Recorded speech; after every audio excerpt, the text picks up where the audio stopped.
Bem, meus colegas do terceiro ano, essa aula, né, da Superteoria 3 do capítulo GG10, Controle de Natalidade e Estrutura Etária, praticamente equivale à aula GB07 da apostila Superteoria 4.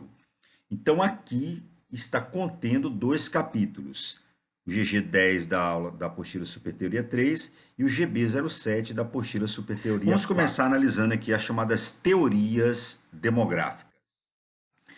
A primeira teoria demográfica que nós temos é a teoria malthusiana, desenvolvida por um economista liberal chamado Thomas Malthus no século XVIII.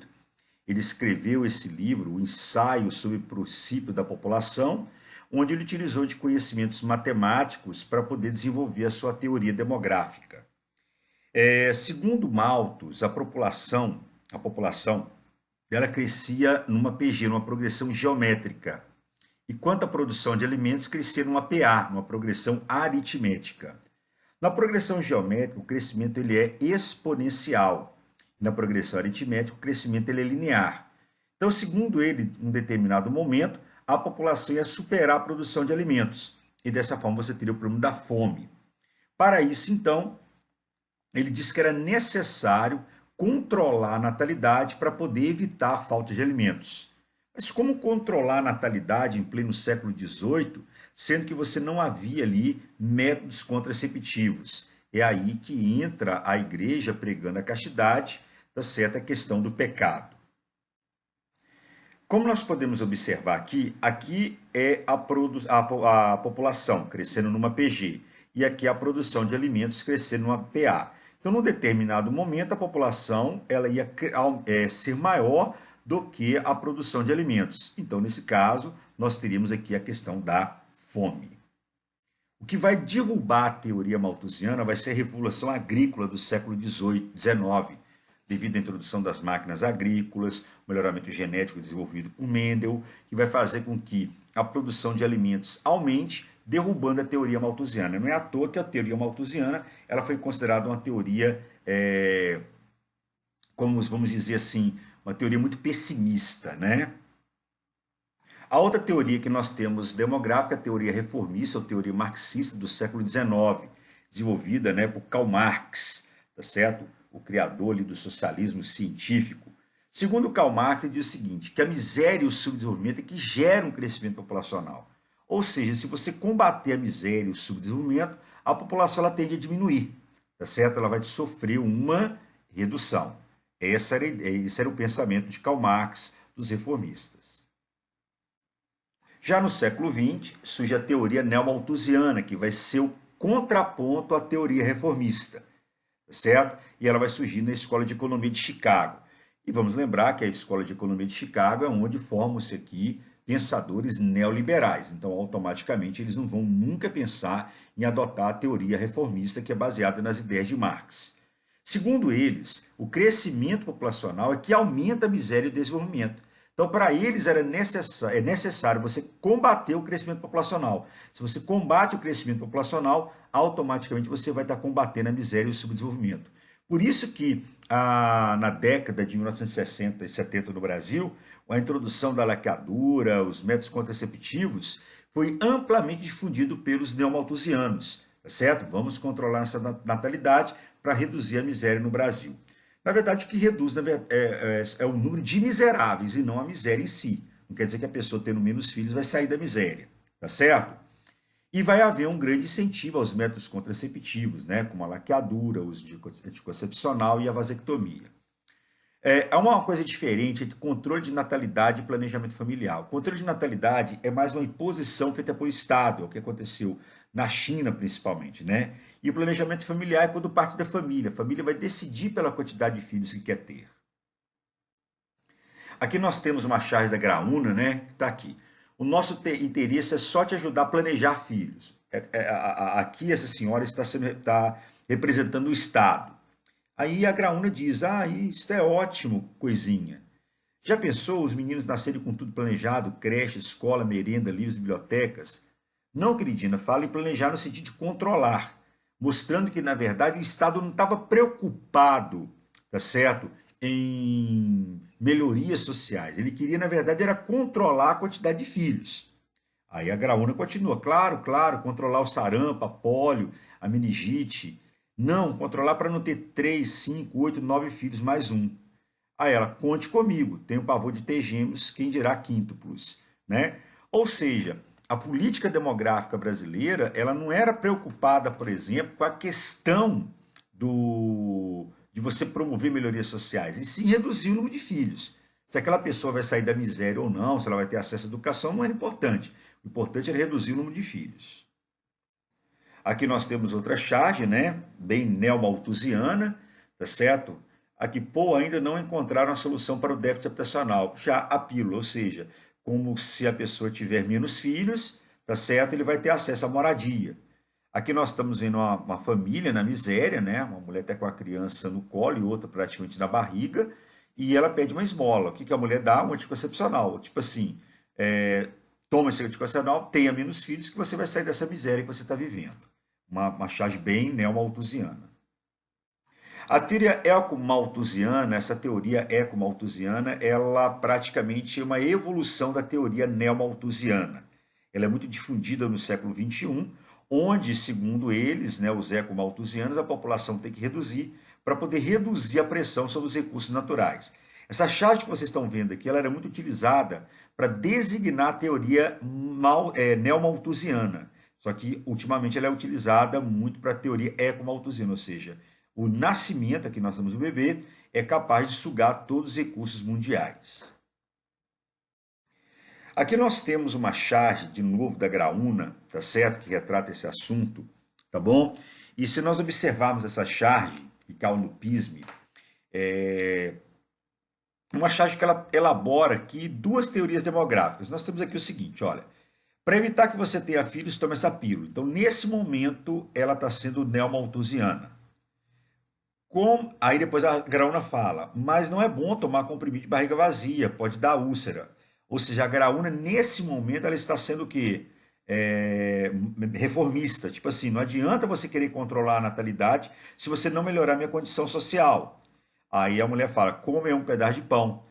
Dona, se eu tivesse pão para comer, eu estaria numa situação economicamente financeira que me permitiria ter um a dois filhos. Tá vendo? Ou seja, não é a questão de ter o filho, né? É a questão de você promover uma melhoria social. Então ela começa com a ideia neomalthusiana e depois passa para uma teoria reformista aqui.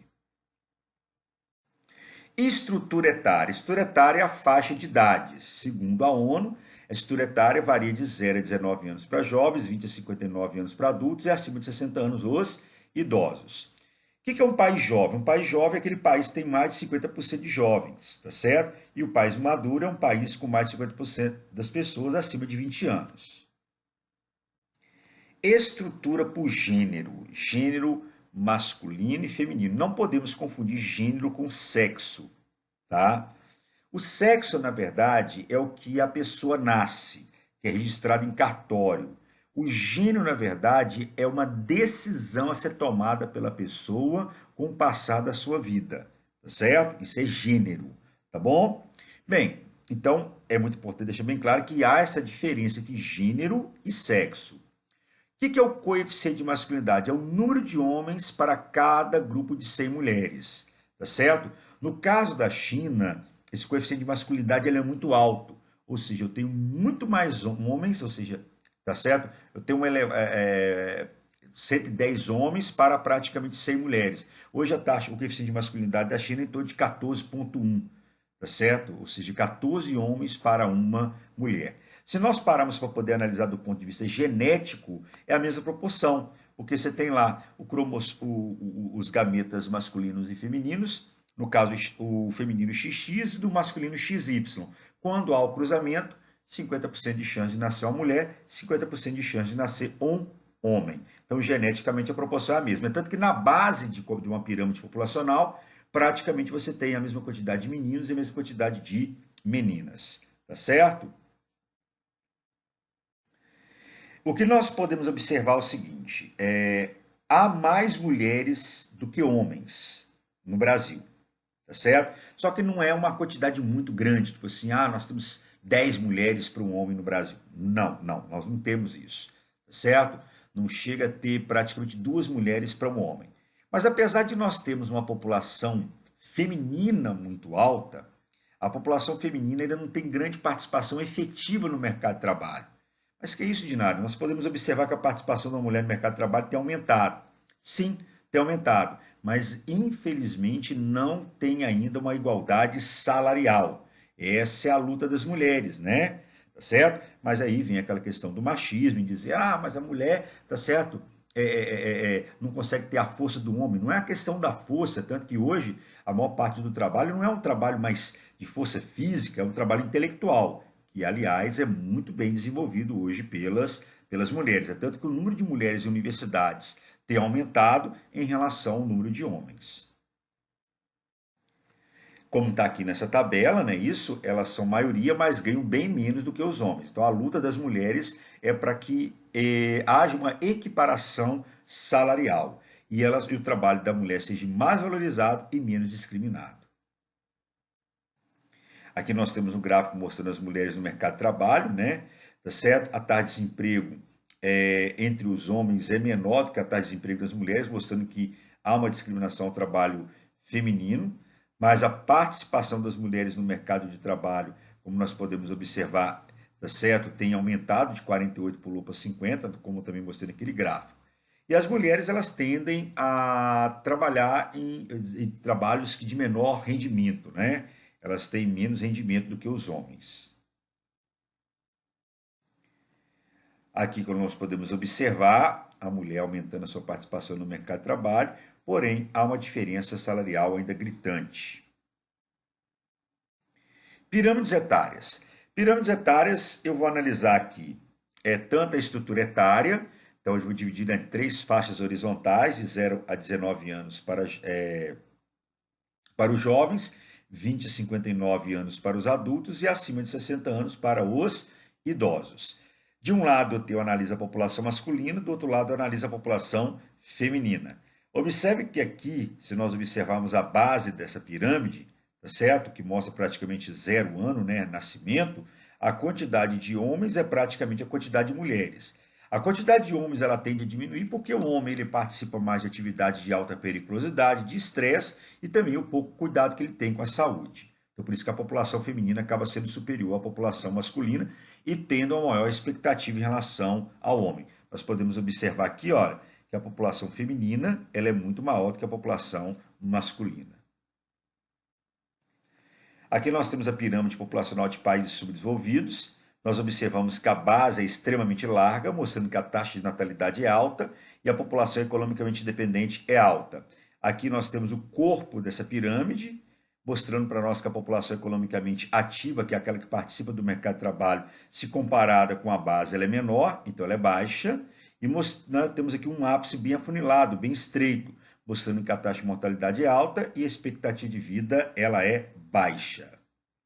Aqui nós temos uma pirâmide populacional de países desenvolvidos. Como nós podemos observar, a taxa de natalidade aqui ela é baixa. Podemos observar que a base está sofrendo um estreitamento, consequentemente a redução da população economicamente dependente.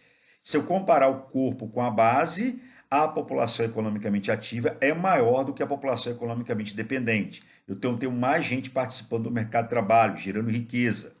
Observe que o ápice está ficando mais largo, como nós podemos observar aqui, isso devido à taxa de mortalidade baixa e à elevada expectativa de vida.